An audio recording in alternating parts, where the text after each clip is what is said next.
महाराष्ट्राचा अभिमान, महाराष्ट्र दिन मा।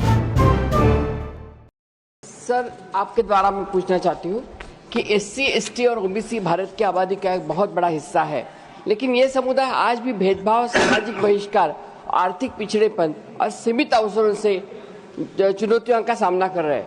सरकार इन वर्ग के उत्थान के लिए क्या ठोस कदम उठा रही है ताकि जितनी आबादी उतना हक के सिद्धांत उनके तहत उनके उचित अधिकार और प्रतिनिधित्व उनको मिल सके?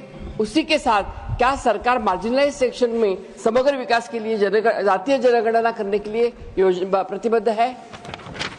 Honourable minister. शेड्यूल ट्राइब और वंचित घटक जो है, वंचित घटक को न्याय देने की भूमिका हमारी सरकार की है। जो जाति व्यवस्था अपने को दिखाई देती है उसमें सामने वाले लोग कई साल सत्ता में रहे और उनकी जिम्मेदारी थी कि भाई कास्टिज्म को खत्म करने की आवश्यकता थी। आर्टिकल 17 के मुताबिक, संविधान के आर्टिकल 17 के मुताबिक जाति व्यवस्था खत्म हो चुकी है, लेकिन उसके बावजूद भी आज भी समाज में जागृति आई है। और जो पीसीआर एक्ट है, पीसीआर एक्ट के अंतर्गत उनको अपना हक मांगने का अधिकार दे दिया है। 1989 का जो एट्रोसिटी एक्ट है उसको माध्यम से भी उनको न्याय मांगने का अधिकार है और समाज में जागृति आई है। बाबा साहब अम्बेडकर जी ने संघर्ष किया और इसके लिए मतलब दलित, आदिवासी, वंचित घटक आगे आ रहे हैं और इसीलिए उनको जागृति आने के कारण अनेक केसेस बढ़ रही है। मैं आपको बताना चाहता हूं कि शेड्यूल कास्ट पीसीआर एक्ट 1959 और प्रिवेंशन ऑफ एट्रोसिटी एक्ट 1989 जो था, इसमें मतलब 2004 से 2014 तक 625.74 करोड़ रुपया जो है ये उनको दे दिया था। उसमें 2,53,00,000 लोगों की संख्या थी। 2014 से 2024 तक मतलब 4,001.77 करोड़ रुपए हमने बांटा है और 27.25 लाख लोगों को हमने ये पैसा दे दिया है। तो इसीलिए मतलब ये वर्ग के पीछे मतलब हम लोग हैं। माननीय नरेंद्र मोदी जी का विजन है कि 25 करोड़ लोग गरीब रेखा के ऊपर आए हैं और भी जो गरीब है उनको ऊपर उठाने की आवश्यकता है और उसके लिए आपने भी हमें सहकार्य करने की आवश्यकता है। मतलब आप तो हमेशा बोलते हाय हाय, आप तो हमेशा बोलते हाय हाय, इसीलिए हम नरेंद्र मोदी जी दे रहे हैं हम सब लोगों को न्याय, और इसीलिए न्याय देने के लिए हम लोग आगे बढ़ रहे हैं।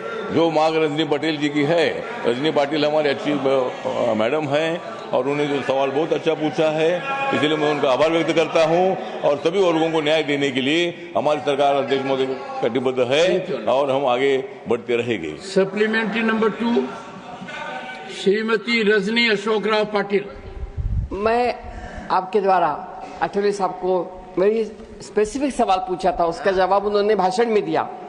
फिर भी 2023 में एक संसदीय रिपोर्ट से पता चलता है कि केंद्र सरकार की नौकरियों में एसटी, एससी आरक्षण के तहत कई पद हर साल खाली रह जाते हैं, विशेष रूप में उच्च स्तरीय पद।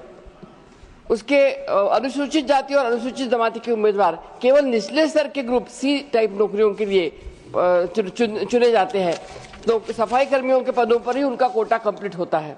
सरकार क्या कदम उठा रही है ताकि एससी, एसटी समुदायों के लिए केवल निचले स्तर की नौकरियों तक सीमित न रखने और बजाय उसके प्रशासनिक और नीति निर्माण के पदों पर उनको समान अवसर और प्रतिनिधित्व मिले? इसके अलावा आरक्षित पदों के लिए भरने के लिए ये देरी कब तक आप कम करने के लिए क्या कोशिश कर रहे हैं?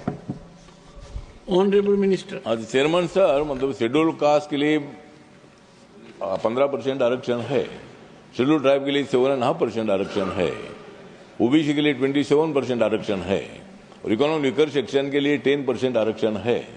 तो मतलब 10% आरक्षण दे दिया है हमारी सरकार ने, मोदी सरकार ने।